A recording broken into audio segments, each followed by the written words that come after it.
I'm Kimberly Atkins Stohr, and welcome to Justice by Design, the podcast that takes a look at the issues that are most pressing in our society and talks to the people who are rolling up their sleeves and finding real solutions to them. And before we get to today's podcast, I would like to ask you a favor. If you have found this podcast on a search or if a friend forwarded it to you, follow us. Follow us wherever you get your podcast because that helps other people find us too. And if you want a little more out of it, go to YouTube and go to our channel, Justice by Design, and subscribe there. It's absolutely free and it's just another way to engage in these conversations. So I really appreciate you for doing that. Well, we're talking about justice, and usually when justice happens, it means that something has gone wrong. When there are calls for justice, it means something has gone wrong, a tragedy, a disaster, a crime. And usually those things don't just happen in abstraction, they harm people. There are people who are feeling the repercussions and sometimes having their entire lives turned upside down in an instant. And they have to deal with so much, including often an onslaught of media. We've seen that whether it's the disasters in the wake of Hurricane Helene or whether it's one of what seems now countless high profile abusers who are facing justice but need the survivors of that awful abuse to come forward and give their voices to ensure that justice is done. So, who helps those folks? Well, that's what I want to talk about today with a friend of mine and also the founder of an organization called Survivors Say, David Guarino. Hi, Dave. Hi, Kim. Great to be here. Thanks for having me. Well, I'm really glad to talk to you about this. Well, first of all, I'm just glad to talk to you. We've known each other 20 plus years. We used to work together at the Boston Herald, at the Yep. Massachusetts State House during the Romney administration. That Mm-hmm. seems so long Mm-hmm. ago now, but Many lives ago. Yep. but we're both journalists, so we know what it's like to do our job when there is some scandal or disaster or Right. trial or awful crime. But you started this organization to help folks on the other side of it. Tell us a little bit about that origin story. Sure. And thanks again for having me, and thanks for these discussions and all that you do. We were founded officially 3 years ago. The work started long before that. Like a lot of people, I transitioned from journalism into working in public relations. I worked in state government, managing communications for politicians for a little while in Massachusetts. And along the way, you sort of find yourself helping people when the need arises, right? Like any other industry, if your friend is a plumber and you've got a problem, you call them, and a doctor's getting constant, requests from friends. When you're in this world, if you have a friend who's in trouble, it gets a little, serious real quick. And we found that there were times when people would ask us, "Can you help me out? I've got this friend who's gone through this tragedy. They've got the media knocking on their door." Um, Fast forward to the Boston Marathon bombing, and we saw in our backyard an incident of terror where a bunch of people were suddenly thrust into the media spotlight, and that really sort of focused my thinking. Around this gap in services which exists. There's so many services out there for people who are going through the worst moments of their lives. But one of them, as you said in the intro, that's missing is helping them manage the media. They're in these traumatic moments. They're surrounded by a lot of support and love, but the media is knocking on their door, and we deeply respect the work that the media does. It's important. We want to start with that, but these families, most of whom don't have the resources to hire a lawyer or have a friend who happens to be someone who can speak for them, need some support, and that's where we come in. And it's really great that you have that background in journalism as a reporter, to help them. And I was thinking myself in my job, I have been called to at times talk to people when they are Sure. at their worst. I mean, I started Yeah. my very first journalism job was actually at the Boston Globe, and I started the first week, the first week of September 2001. So Oh my goodness. Yeah. by the Yeah. second Yeah. week, I was, because two of those planes left from Boston Logan Airport, we had to talk to a number of people who Right. were grieving because they lost people on those planes. And I remember knocking on those That's doors, right. and just sometimes it was too much, and sometimes they were angry. Sometimes, I they invited me in and I was sitting at their kitchen table and they were showing me That's pictures right. of their loved one. But that had to have been hard, and they were dealing with that by themselves with no one to help them. Talk a little bit about why Mm, it is important for them to have the support that Survivors Say provides. right. And I remember it as a reporter is you get good at it, right? Yeah, And you sort of scare yourself as a human being.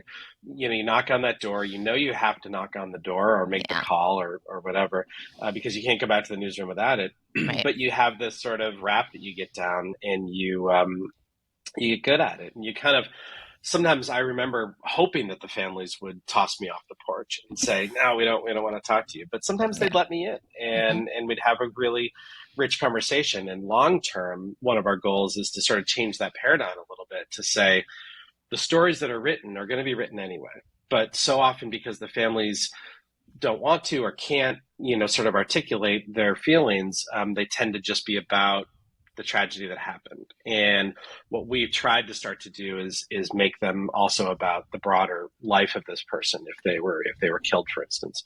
Um, but that's sort of the work that we get into when we get started. It's first and foremost deciding with the family, with the survivors, what do they want their approach to be with the media.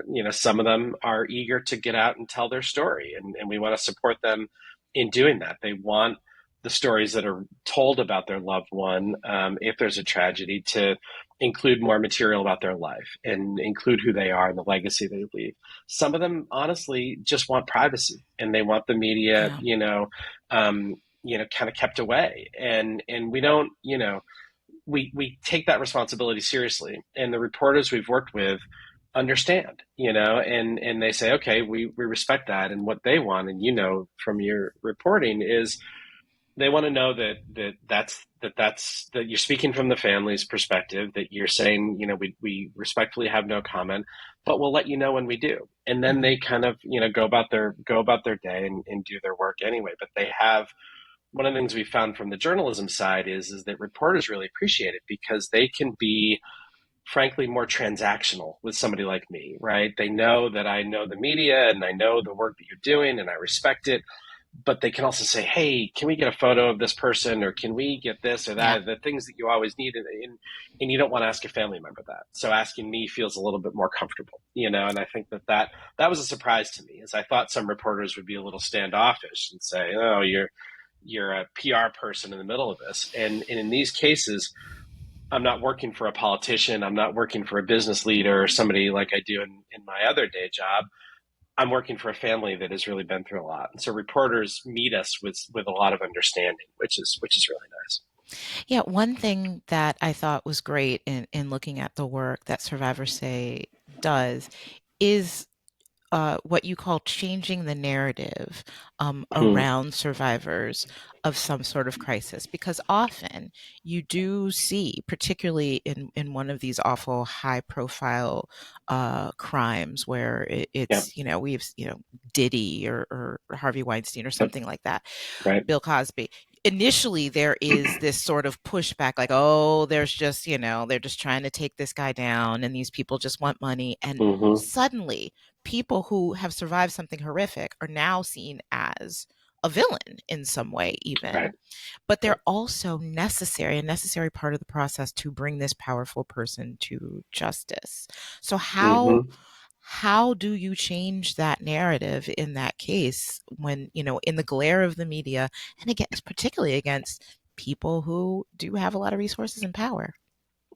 People with power, right? And we found ourselves, we're a almost entirely volunteer organization. We have sort of one part-time student intern kind of person working for us that we're paying. But and so the resources, are sometimes, a challenge. And there we've been in cases where there's high-powered, legal team and PR team that's working on behalf of another individual. And so that's a reality that we have to face. I think, um, the biggest thing that we found is, especially these folks who are being thrust into the spotlight, don't have the sort of knowledge of years of working in the media and how it works. So a lot of it is just educating the survivors about here's how the media works, and here's how you can advocate for yourself, and making sure on the front end that they know they don't. There's no requirement that they speak to the media, but here's what happens if you choose to, and making sure they're aware going in. But once you're out there telling your story, especially as a survivor of sexual assault or violence, you then can become, as you've seen, fodder for the gristmill, and people are going to say all sorts of things. And so, making sure that we first empower the survivors with knowledge and of how sort of how this all can work. There's no absolutes, but then really, I find I'm surprised every time we work on one of these cases, just how good storytellers are deeply compassionate, and reporters come at their work, good reporters especially, but without bias, without prejudgments, but they recognize in the folks that we've worked with are survivors who've gone through unspeakable tragedies, and they approach these survivors with a level of compassion and understanding in how they ask questions and how they approach things, and then how they cover the story, in a way that debunks a lot of the myths that are out there about journalists. Mm-hmm. And I think that knowing that going in that if you do the work on the front end to make sure the reporter's coming at it from a respectful story perspective, and we'll listen and we'll talk about what we're doing, that can start to change the narrative. It doesn't Yeah. mean that you go stand on the steps of a New York City courthouse and try to do a press conference and control that, but you do individual one-on-ones, and are more selective with your reporters, because that's the best way to both protect the survivor in some way, but also help them achieve their narrative of, and achieve their goals through the narrative. Yeah, Dave, I think that's so important because I think a lot of times PR people or communication strategists get a bad rap as, Yeah. trying to spin something or trying to, manage people. But it Yep. really, when done properly and done from the point of view that you and the other folks at Survivor say are, it's really valuable, not just to the people, but also to journalists and Hmm. therefore the public. When I'm coming Right. in hot on September 12th and knocking on somebody's door, I'm thinking, okay, this person, I'm worried. Like, I don't want to ask something. I realize this person's probably still in shock. I'm not a psychologist. I don't want to do damage to them, but I also Right. need this Right. story and all that. If you have someone who's managing them, who is aware of all of that, who is helping them, to say, listen, if you don't want to talk now, we can do it at a different Yeah. time. And then you can still get that story, that very important human element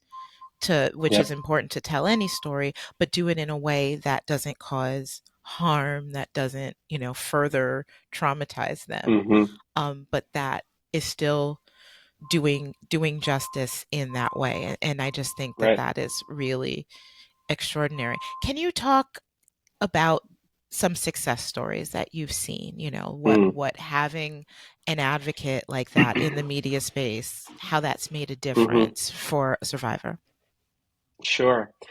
No, you're totally right. And one thing, to just say before I get to your question is, Yeah. newsrooms are becoming more aware of this, right? And I think that we found that I don't know, your whole experience, but mine was, you walk in a newsroom, you give it a notebook, and maybe you have a recorder, and you're sent off. And I Yep. think newsrooms are getting better at acknowledging that there's trauma that is inflicted on the reporters, and that they are going through stuff, and that in helping with trauma informed training, especially for these cop reporters that are out there, to make sure that they know, okay, here's how trauma affects the brain. Here's the people you're going to be interviewing, that kind of thing. But to get to your question, and I'll try to be as brief as I can. But one stories I like to tell, and we just did a panel discussion with this individual. Is the story of Rhonda LaRock. And Rhonda was one of the victims of the Las Vegas mass shooting back in 2017 at the concert, the Route 91 Harvest Festival. Mm. She's from Massachusetts. She was there with her husband, her father, and her daughter. And she was one of the people killed that night. And we were just in the process of thinking about starting the nonprofit, and someone who I had talked to about it happened to know the family through her work, through Rhonda's work, and we got connected with the family right away. And it was really the first case that we worked on from almost within hours after the shooting, through her the family returning from Las Vegas, through the lead up to the wake and the funeral and memorial service and a public statement that they read. And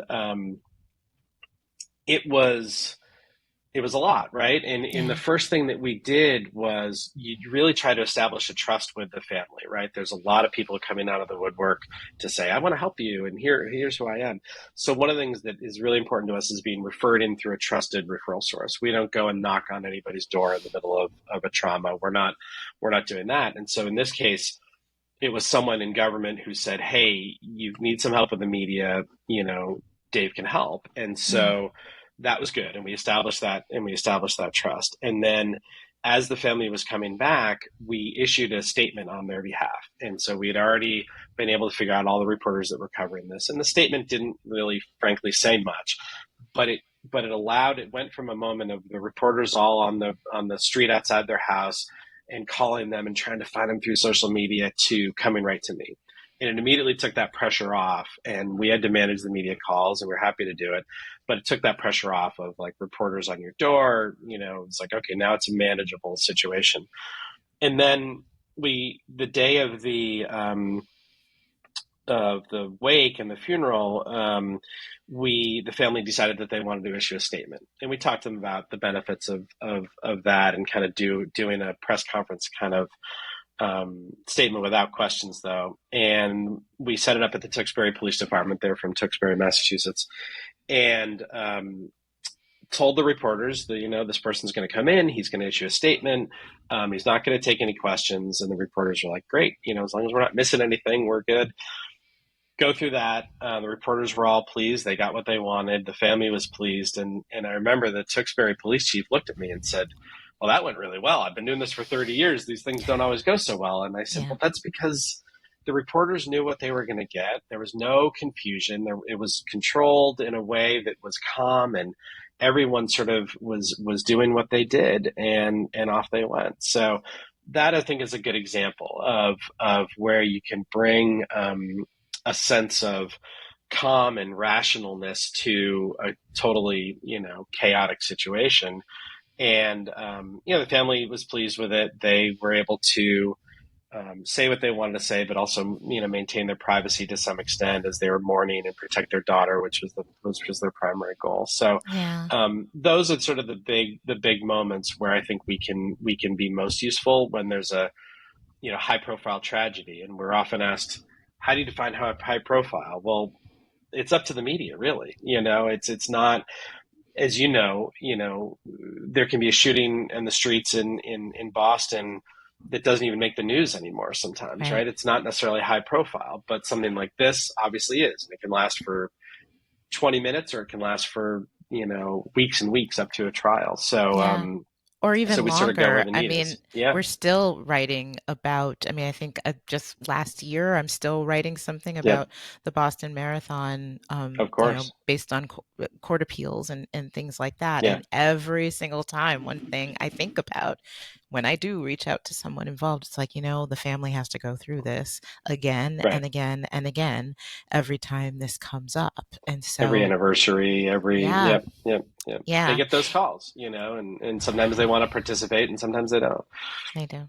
It's interesting that you said you were referred to folks. I wanted to ask you about that. It's not Mm, just a matter of it's not you reaching out, but right. it's also not just family members or others reaching out to you. You said it's other people in government, police, other Yeah. folks reach out to you. Talk a little more about that. Yeah, and that's something that we're really trying to work on, is making sure that the folks who are, because of the nature of their job, are going to be working with families and survivors, know we exist when they need us. And so it's a lot of folks in law enforcement, DAs, police chiefs, their departments. They have this wonderful system, I'm sure you've seen in your work, of victim witness advocates, Hmm. and they just do incredible work, and they work with these survivors and their families from the minute there's a crime and a legal case that follows, um, through all of it, and a former victim witness advocate is on our board now, and she's just helped Oh, me so much understand what they do, and many times there's a lot of help that they can provide, but this is one of those areas where if it's a high profile case, they feel like it's typically just a little bit beyond what they would normally do. They're focused on the court process and right. preparing the family for statements and things like that. um, so that's a key referral source. Government leaders, mayors, elected officials, hospital folks, ministers, religious folks, community-based organizations, you name it. Those are the folks who we really have been spending a lot of time trying to make sure that they're aware that we exist. And every time we have a meeting with one of them, they say, "Oh gosh, I wish you were here 2 years ago when we had this tragedy and someone we knew." And so that just reminds us of why we need to be there when the time strikes.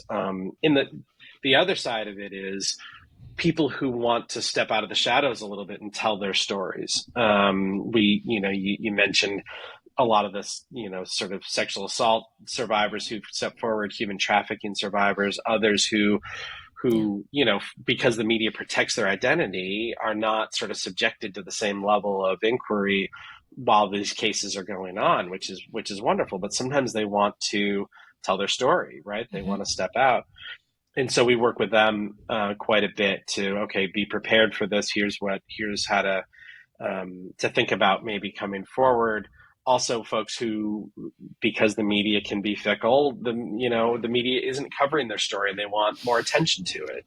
Missing Mm. persons cases, unsolved homicides, things like that, where we work to sort of draw the media toward a case and say, "Hey, you should pay attention to this, or advocate for finding a killer or something like that."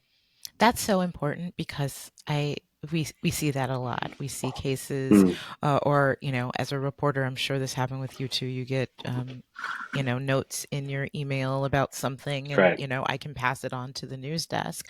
But right, there is a clear, I won't say a perceived, inequity in how big crimes are covered. There's a absolutely, real one if somebody is a missing person or a victim of crime and they happen to be from a high, a fancy area for a certain affluence, or if they're white. I yeah, mean, I live in Washington, D.C. I remember a horrific case of a woman who was killed on the street. She was mugged and she was killed, and it was yep, all over the news. And I think right, this happens a lot in other yep. communities, and it doesn't get this Yeah. kind of No, coverage. they call it, missing white woman syndrome, right? Let's Yes. call it what it is. Yes. And we see these cases all the time. And where we spend a lot of our time is making sure that we're there in the communities that need us most, right? There are plenty of high profile crimes, and as I said at the beginning, a lot of those in wealthier suburbs where, if there's a crime, it tends to draw more media interest because it's more unusual, right? Hmm. How many times as reporters did we say to people, "Well, we don't write about the planes that land safely. That's just the nature of the business." But those folks have advocates, right? Those folks have means to hire a lawyer or hire a PR person. That's fine. We're good with that.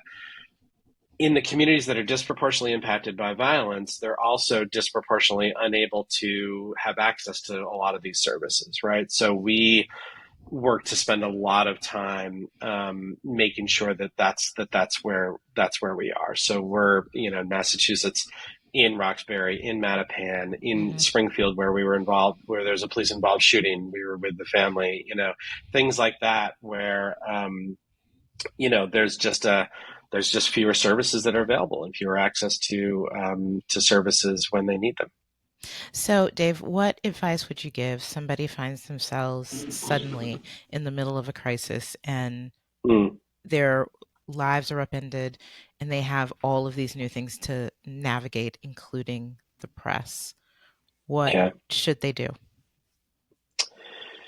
Well, um, call us. No, I think that the biggest things that we say to people right out of the gate is um, to think about number one, finding someone really close to you that you trust, that you have a deep relationship with before this thing happened, and asking them to help you manage the media.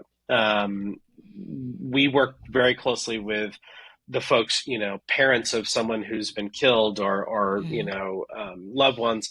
But I often try to say to them, don't you be the person that I'm dealing with every minute of every day. Give me Mm. a cousin or a brother or somebody who's just a step removed so that you can sort of stay focused, and then they can bring issues to you as we decide that that's important. So having someone, just anyone who can be on your side, who you trust implicitly.